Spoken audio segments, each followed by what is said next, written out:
1 Reis, capítulo 21.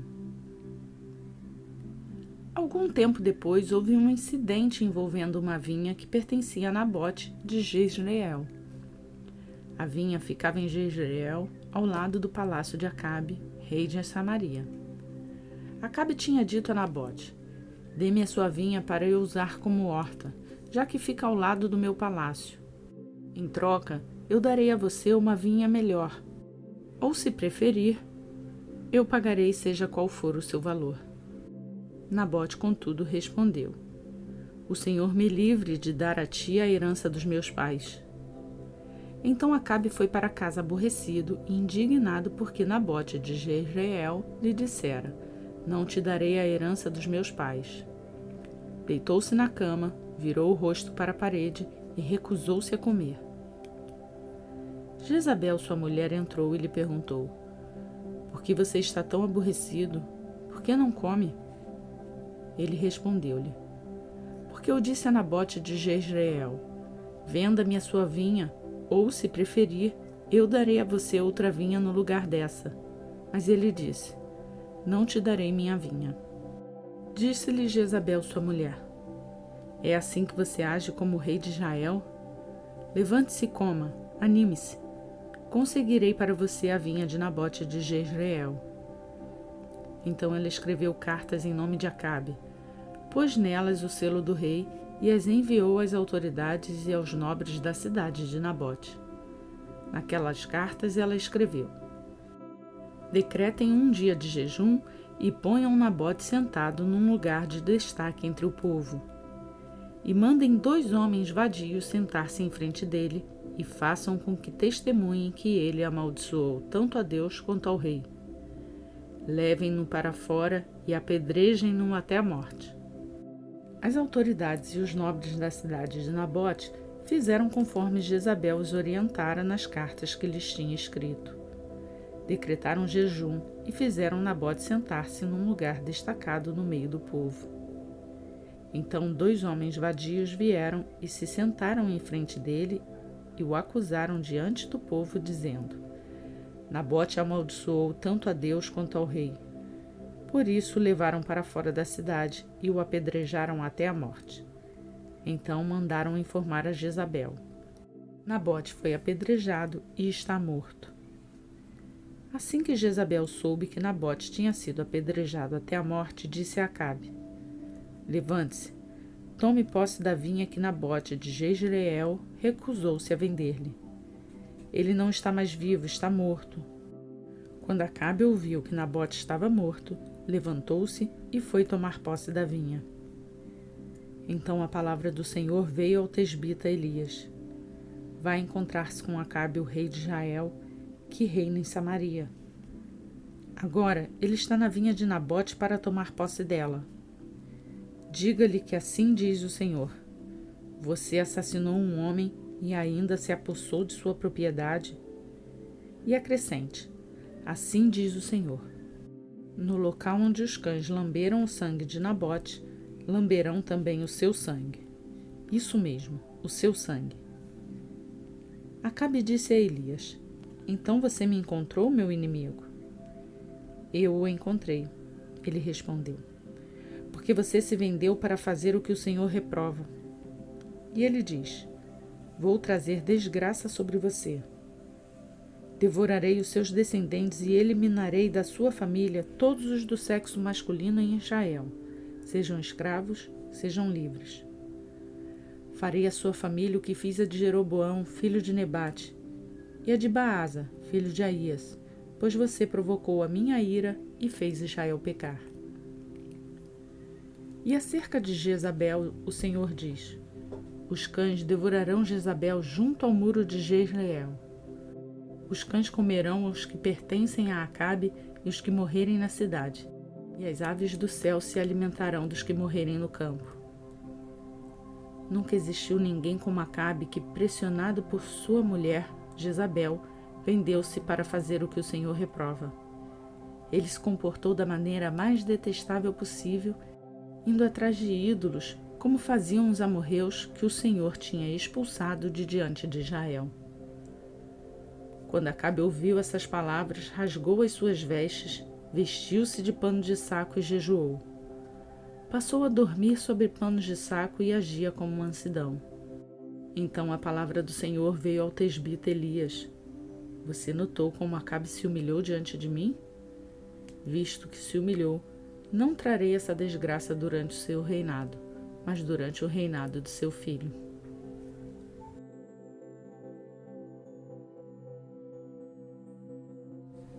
Primeira Reis, capítulo 22. Durante 3 anos não houve guerra entre a Síria e Israel. Mas no 3º ano, Josafá, rei de Judá, foi visitar o rei de Israel. Este havia perguntado aos seus oficiais: por acaso vocês não sabem que Ramote de Gileade nos pertence e ainda assim não estamos fazendo nada para retomá-la do rei da Síria? Então perguntou a Josafá: irás comigo lutar contra Ramote de Gileade?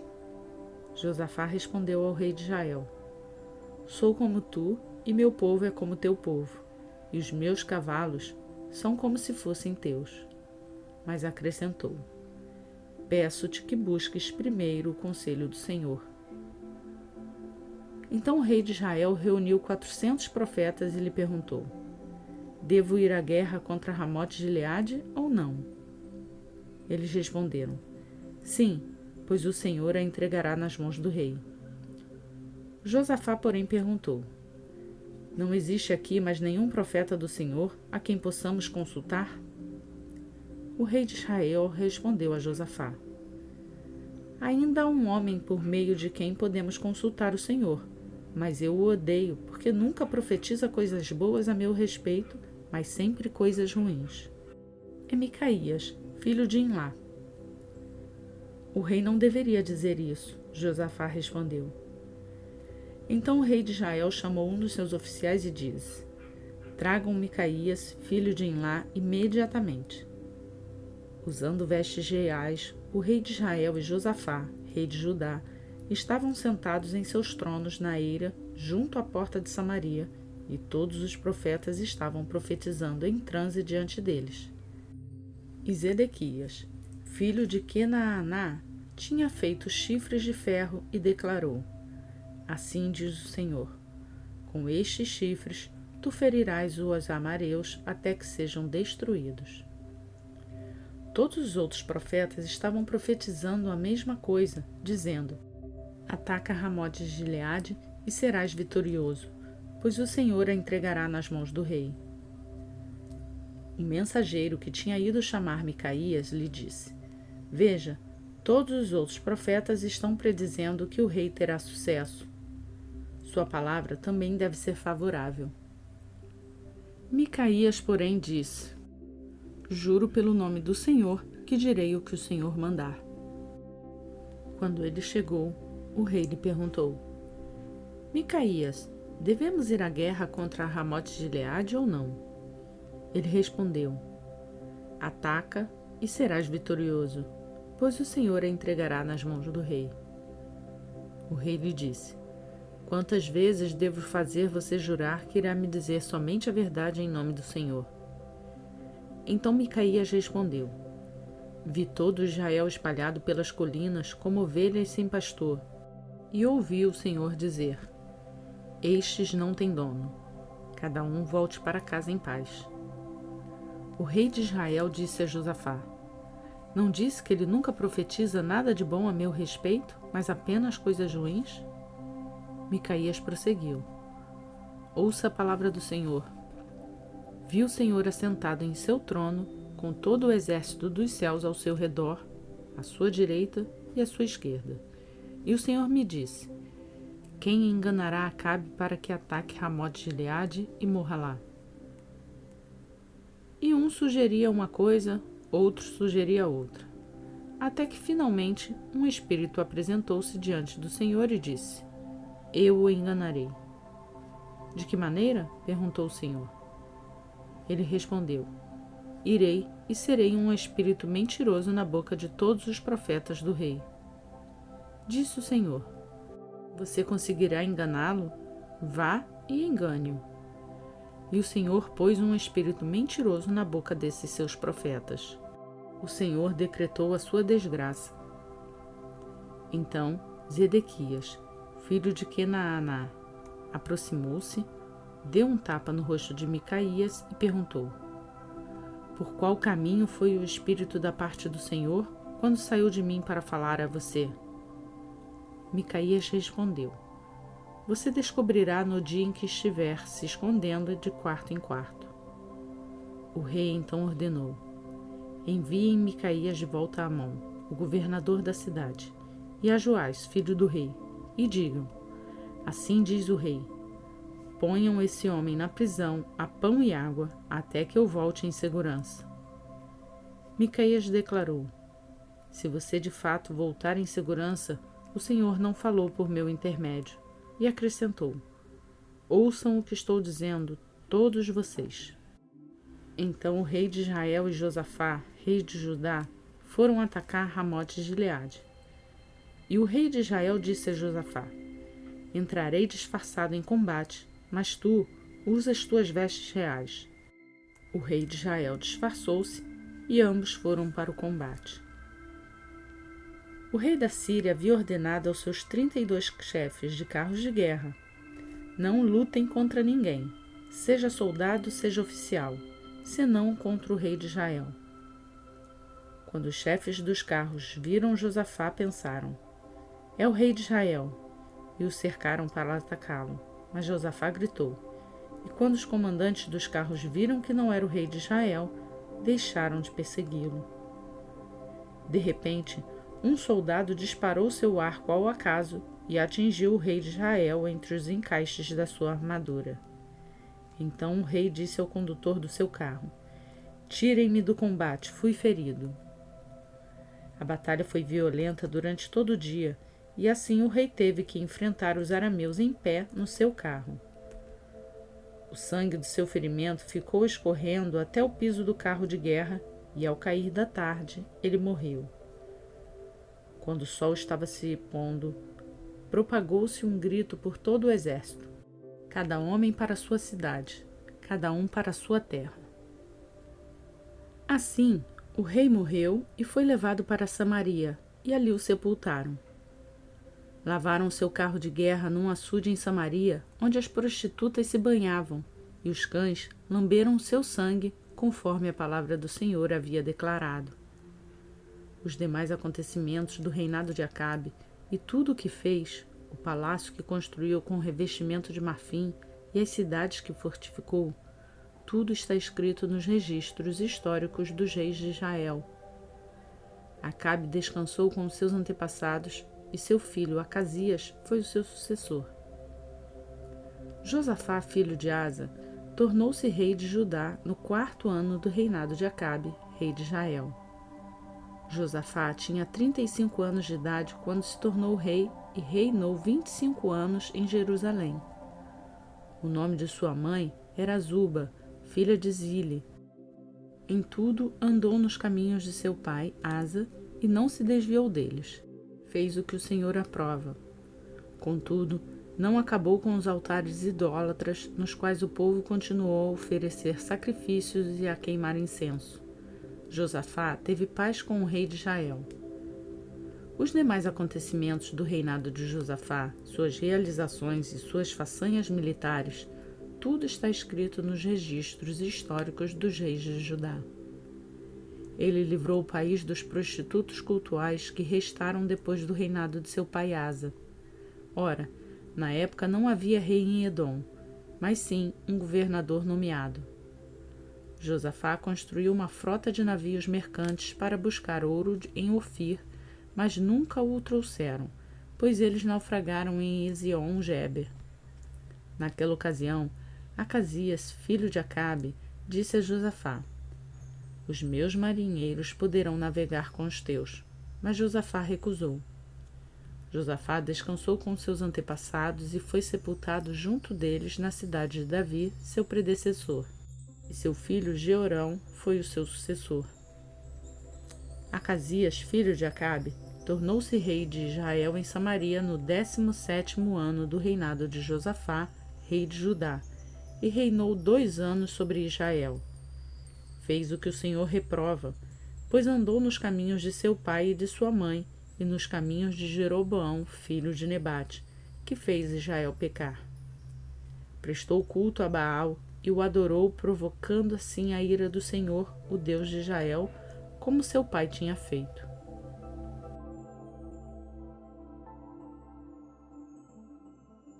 Segunda Coríntios, capítulo 12. É necessário que eu continue a gloriar-me com isso. Ainda que eu não ganhe nada com isso, passarei as visões e revelações do Senhor. Conheço um homem em Cristo que há 14 anos foi arrebatado ao terceiro céu. Se foi no corpo ou fora do corpo, não sei, Deus o sabe. E sei que esse homem, se no corpo ou fora do corpo, não sei, mas Deus sabe, foi arrebatado ao paraíso e ouviu coisas indizíveis, coisas que ao homem não é permitido falar. Nesse homem me gloriarei, mas não em mim mesmo, a não ser em minhas fraquezas. Mesmo que eu preferisse gloriar-me, não seria insensato, porque estaria falando a verdade.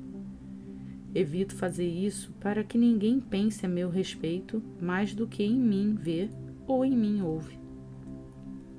Para impedir que eu me exalte por causa da grandeza dessas revelações, foi-me dado um espinho na carne, um mensageiro de Satanás para me atormentar. 3 vezes roguei ao Senhor que o tirasse de mim, mas ele me disse: minha graça é suficiente a você, pois o meu poder se aperfeiçoa na fraqueza. Portanto, eu me gloriarei ainda mais alegremente em minhas fraquezas, para que o poder de Cristo repouse em mim. Por isso, por amor de Cristo, regozijo-me nas fraquezas, nos insultos, nas necessidades, nas perseguições, nas angústias, pois quando sou fraco é que sou forte. Fui insensato, mas vocês me obrigaram a isso. Eu deveria ser recomendado por vocês, pois em nada sou inferior aos superapóstolos, embora eu nada seja. As marcas de um apóstolo, sinais, maravilhas e milagres, foram demonstradas entre vocês com grande perseverança.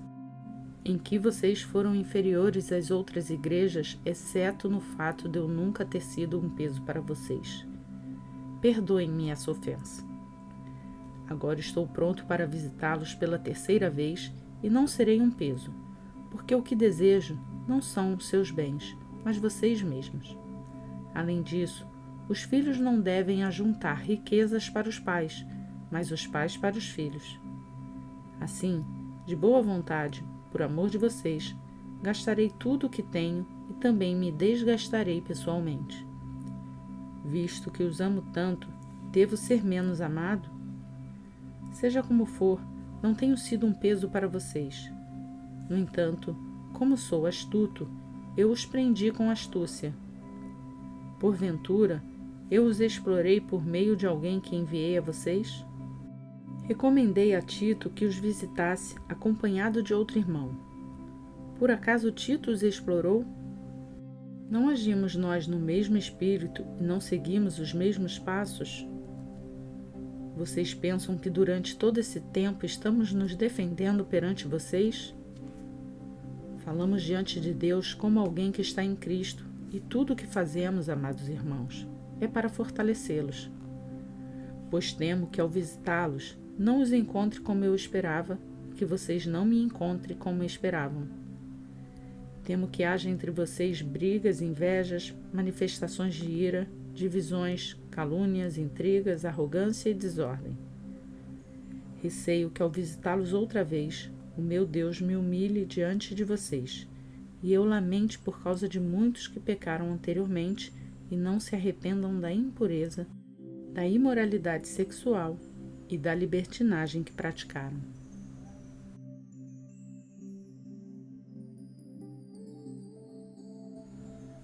E hoje concluímos mais um dia, o dia 161 do Plano de Leitura Bíblica. Você também pode planejar a sua leitura fazendo o download da planilha no link da descrição do vídeo e assim fazer o acompanhamento da leitura bíblica junto comigo. Para você que é novo aqui no canal e também deseja fazer a leitura completa da Bíblia em um ano, se inscreva no canal e ative o sininho. Dessa forma você vai ser notificado todos os dias quando um novo vídeo for postado. Por hoje eu fico por aqui. Peço a Deus que abençoe o seu dia. E até amanhã, se assim Ele nos permitir.